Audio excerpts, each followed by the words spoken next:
Kisah Sang Wali Paidi, episode 26, diangkat jadi wali oleh Nabi Khidir.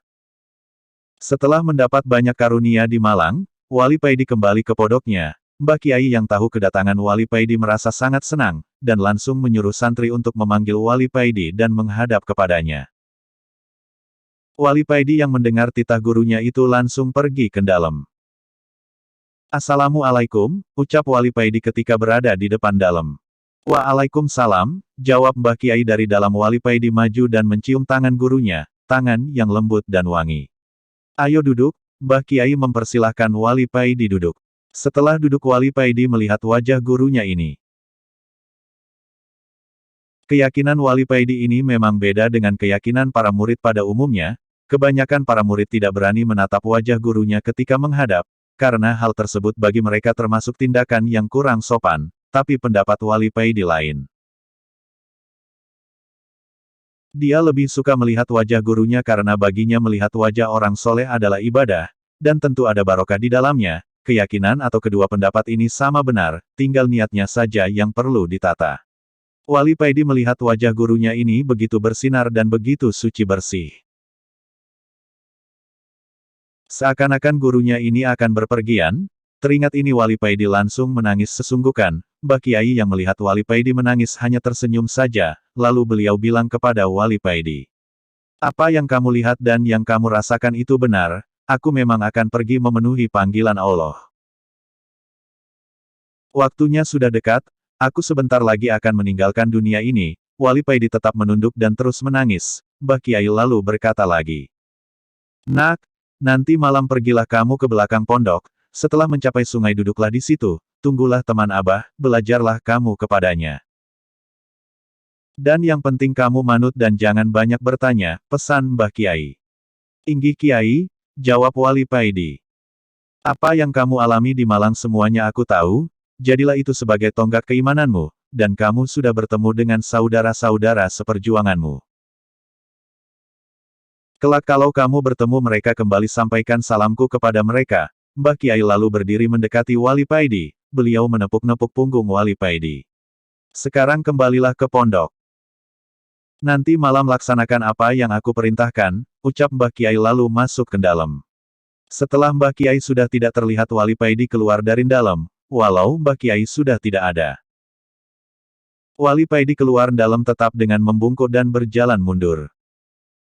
Malam harinya Wali Paidi melaksanakan apa yang diperintahkan kiainya. Dia berjalan menyusuri jalan setapak di belakang pondok. Setelah tiba di sungai, Wali Paidi duduk di tepian sungai, tiada henti hati Wali Paidi berzikir. Wali Paidi merasakan semenjak dari Malang hati Wali Paidi ini bisa berzikir dengan sendirinya.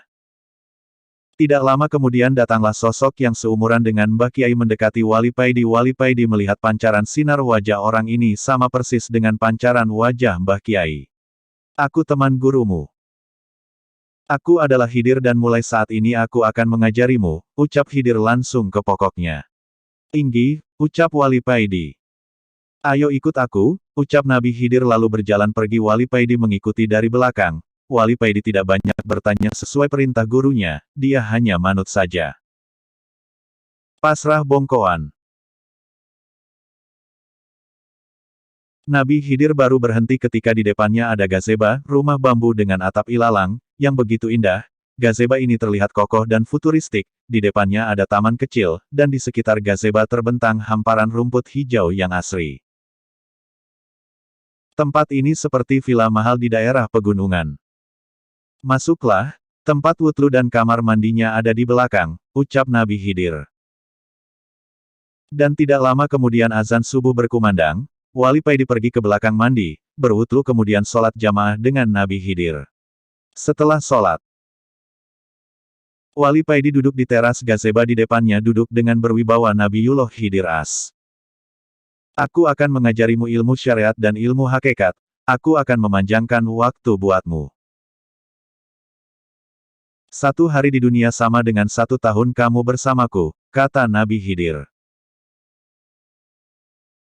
Sejak itu Wali Paidi belajar kepada Nabi Khidir tentang berbagai ilmu, mulai sorof, nahwu, fikih, balagoh, mantik, khusus ilmu tauhid. Nabi Khidir mengajarnya 2 hari, Rabu dan Kamis.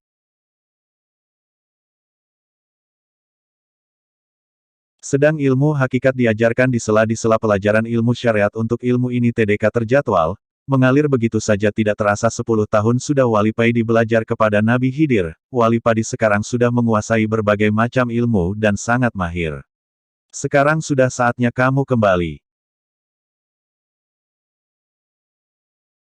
Ingat pesanku ini, ilmumu itu TDK dapat kau pamer-pamerkan. Apa yang aku ajarkan beda dengan apa yang kamu terima di pondok. Ilmu yang aku ajarkan kepadamu hanya akan keluar ketika dibutuhkan. Ilmu itu aku taruh di hatimu, kata Nabi Khidir kepada Wali Paidi sehabis sholat Isya berjamaah. Inggi, ucap Wali Paidi. Nanti kamu JGN kaget, karena waktu yang kamu habiskan di sini selama 10 tahun. Sama dengan 10 hari ketika kamu di pondok, ucap Nabi Khidir. Hari itu juga Nabi Khidir mengantarkan Wali Paidi ke tempat pertama kali mereka bertemu. Setelah menyampaikan pesan-pesan, Nabi Khidir pergi meninggalkan Wali Paidi. Wali Paidi masuk pondok tepat azan subuh berkumandang. Sejak saat itu Wali Paidi seakan mempunyai ilmu laduni. Para santri mengira seperti itu karena Wali Paidi hanya pergi 10 hari, tapi setelah kembali ilmunya menjadi begitu luar biasa. Padahal ilmu yang didapat oleh Wali Paidi diperoleh dengan rajin belajar selama 10 tahun. TDK lama kemudian Mbah Kiai memang benar-benar pergi meninggalkan dunia ini menghadap Sang Ilahi. Berita tentang kematian Mbah Kiai tidak begitu menggemparkan, karena Mbah Kiai bukan kiai terkenal. Prosesi pemakaman biasa saja, hanya para santri dan tetangga sekitar. Tapi ada yang unik ketika prosesi pemakaman dilakukan. Ada puluhan orang tak dikenal berdiri mengitari makam. Ada yang berjubah dan bersorban. Ada yang berjas dan berdasi, ada juga berpenampilan seperti gelandangan. Setelah prosesi pemakaman selesai, ada sosok yang sangat akrab menghampiri Wali Paidi, sosok Nabiullah Khidir. Mereka yang hadir yang tidak dikenal orang di sini adalah teman Mbah Kiaimu. Mereka semua ini waliullah. Dan aku bersama mereka telah sepakat menunjuk kamu sebagai ganti dari gurumu, kata Nabi Khidir. Wali Paidi tertegun tidak bisa berkata-kata. Lalu Nabi Khidir berkata lagi kepadanya, kamu sekarang menjadi wali badal, wali pengganti. Bersambung episode 27.